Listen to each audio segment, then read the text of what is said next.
सियावर रामचंद्र जी की जय। तो मेरे प्रिय मित्रों, भाइयों, बहनों, बच्चों, कल जहां मैंने छोड़ा था पाठ को, उसके बाद आज फिर से अगला दोहा से शुरू कर रहा हूं। बस एक प्रार्थना है कि अगर आप रोज रामचरितमानस का पाठ करते हैं तो बहुत अच्छी बात है। अगर नहीं करते हैं तो मेरे इस चैनल को सब्सक्राइब कर लीजिए। नोटिफिकेशन आपके पास पहुंचेगा। 10 मिनट ही सही, अगर एक बार सुन लीजिएगा। तो ऐसा कहा जाता है कि भगवान राम की कथा यानी रामचरितमानस सुनने और पढ़ने से घर में शांति होती। बाकी मैं नहीं जानता कि मोक्ष मिलता है या नहीं मिलता है, हमें अपना काम करना है। एक बार ये कृपा कर लीजिए और अब आगे शुरू करता हूँ। भनिति मोरि सब गुण रहित, विश्व विदित गुण एक। सो विचारि सुनि हहि सुमति, जिनके विमल विवेक।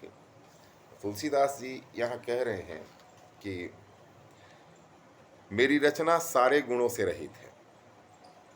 इसमें बस जगत प्रसिद्ध एक ही गुण है। उसे विचार कर अच्छी बुद्धि वाले पुरुष या स्त्री, व्यक्ति जिनके निर्मल ज्ञान है इसको सुनेंगे। वो क्या है? एहि मह रघुपति नाम उदारा, अति पावन पुराण श्रुति सारा। मंगल भवन अमंगल हारी, उमा सहित जहि जपत पुरारी। इसमें श्री रघुनाथ जी का यानी भगवान राम का नाम है, जो अत्यंत पवित्र है, वेद और पुराणों का सार है, कल्याण का भवन है, अमंगलों को हरने वाला है और जिसे पार्वती जी सहित भगवान शिव जी सदा जपा करते हैं। ये वेदों पुराणों में उद्धृत है, लिखा हुआ है। भनिति विचित्र सुख विकृत जो, राम नाम बिनु सोह न सोऊ। विधु बदनी सब भांति सवारी, सोहन बसन बिना बर नारी। जो अच्छे कवि के द्वारा रची हुई बड़ी अनूठी कविता है, वह भी राम नाम के बिना शोभा नहीं पाती। जैसे चंद्रमा के समान मुख वाली सुंदर स्त्री सब प्रकार से सुसज्जित होने पर भी वस्त्रों के बिना शोभा नहीं पाती।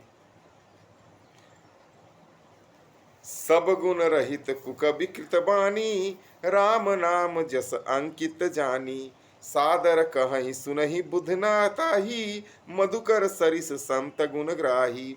इसके विपरीत कुकवि की रची हुई सब गुणों से रहित कविता को भी राम के नाम एवं यश से अंकित जानकर बुद्धिमान लोग आदर पूर्वक कहते हैं और सुनते हैं, क्योंकि संत जन जो हैं वो भौरे की भांति गुण ही को ग्रहण करने वाले होते हैं और गुणों को छोड़ देते हैं। यद्यपि कवित रस के कौ नाही, राम प्रताप प्रगटे यही माही। सोई भरोस मोरे मन आवा, के ही न सुसंग बड़प्पन पावा। वाह वाह, क्या बात है। यद्यपि मेरी इस रचना में कविता का एक भी रस नहीं है, ये तुलसीदास जी कह रहे हैं रामचरितमानस के विषय में, तथापि इसमें श्री राम जी का प्रताप प्रकट है, साक्षात दिखता है। मेरे में मन में यही एक भरोसा है कि भले संग से भला किसने बड़प्पन नहीं पाया। अगर संगति अच्छी हो तो बुरा से बुरा व्यक्ति भी अच्छा बन जाता है। धूम तजई सहज करुआई, अगर प्रसंग सुगंध बसाई। भनिति भदेश वस्तु भली बरनी, राम कथा जग मंगल करनी। धुआं भी अगर के, जो अगरबत्ती बनती है, अगर के संग से सुगंधित होकर अपने स्वाभाविक कड़ुएपन को छोड़ देता है और सुगंधित हो जाता है। भगवान देवताओं की मूर्तियों के सामने उसे रखा जाता है, उसे जलाया जाता है। मेरी कविता अवश्य भद्दी है, परंतु इसमें जगत का कल्याण करने वाली राम कथा रूपी उत्तम वस्तु का वर्णन किया गया है। इससे यह भी अच्छी ही समझी जाएगी। मंगल करनी कलिमल हरनी तुलसी कथा रघुनाथ की, गतिकूर कविता सरित की जो सरित पावन पाथ की। प्रभु सुजस संगति भनिति भली होई ही सुजन मन भावनी, भव भंग अद्भुति मसान की सुमिरत सुहावनी पावनी। यहाँ देखिए तुलसीदास जी ने फिर अपना जो लिखने का तरीका था उसे बदल के एक छंद की रचना कर डाली, जिसको पढ़ने का अंदाज भी अलग है। तुलसीदास जी कहते हैं कि श्री रघुनाथ जी की कथा कल्याण करने वाली और कलयुग के पापों को हरने वाली है। मेरी इस भद्दी कविता रूपी नदी की चाल पवित्र जल वाली नदी गंगा जी की चाल की भांति टेढ़ी है। जैसे गंगा जी भी सीधी नहीं चलती हैं, लेकिन उनका जल बड़ा पवित्र होता है, वो माता स्वरूप हैं। प्रभु श्री रघुनाथ जी के सुंदर यश के संग से यह कविता सुंदर तथा सज्जनों के मन को भाने वाली हो जाएगी। श्मशान की अपवित्र राख भी श्री महादेव जी के अंग के संग से सुहावनी लगती है, पवित्रतम हो जाती है और स्मरण करते ही पवित्र करने वाली होती है। प्रिय लागिही अति सब हिमम भनति राम जस संग, दारु विचारी की करई को बंदिय मलय प्रसंग। तुलसीदास जी आगे कहते हैं कि श्री राम जी के यश के संग से मेरी कविता सभी को अत्यंत प्रिय लगेगी, जैसे मलय पर्वत के संग से काष्ठ मात्र चंदन बनकर वंदनीय हो जाता है। फिर क्या कोई काठ की तुच्छता का विचार करता है? कुछ नहीं, वो ये देखता है कि ये चंदन हो गया, चंदन जैसी सुगंध आ रही है, वही काम का चीज होता है।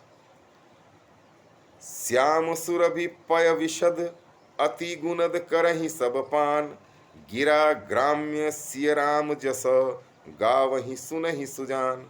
श्यामा गौ काली होने पर भी उसका दूध उज्जवल और बहुत गुणकारी होता है, यही समझकर सब लोग उसे पीते हैं।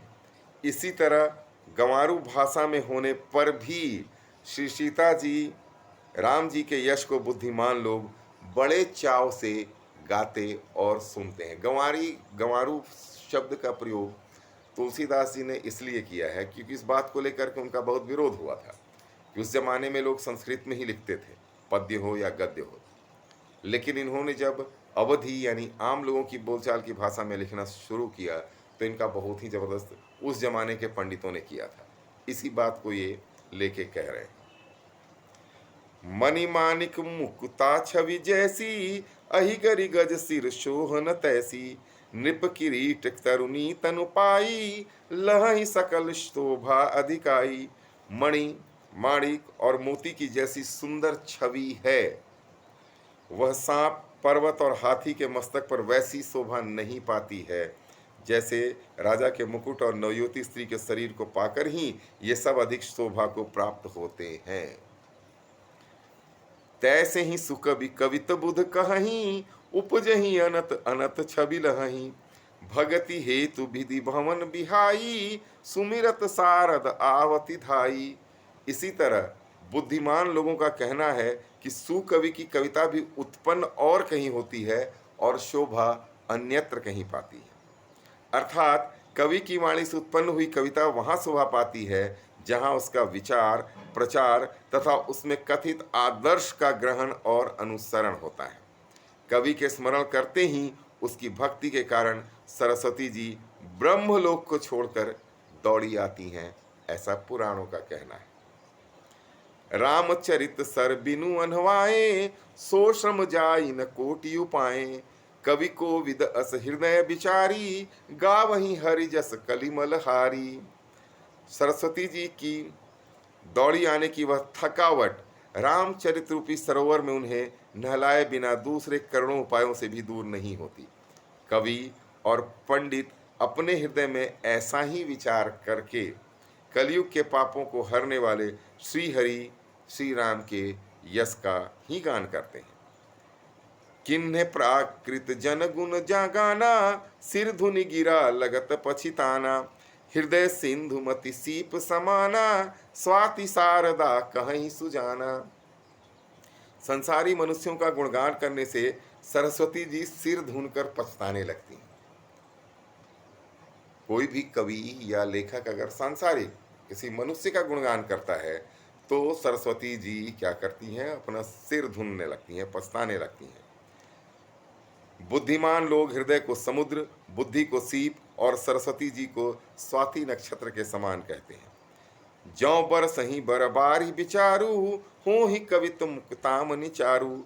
इसमें यदि श्रेष्ठ विचार रूपी जल बरसता है तो मुक्तामणि के समान सुंदर कविता होती है। आज इतना ही। श्री सीताराम की जय हो। प्रभु राम आपका कल्याण करें, आपको आशीर्वाद दें और कृपया मेरे इस चैनल को जरूर सब्सक्राइब करें। धन्यवाद।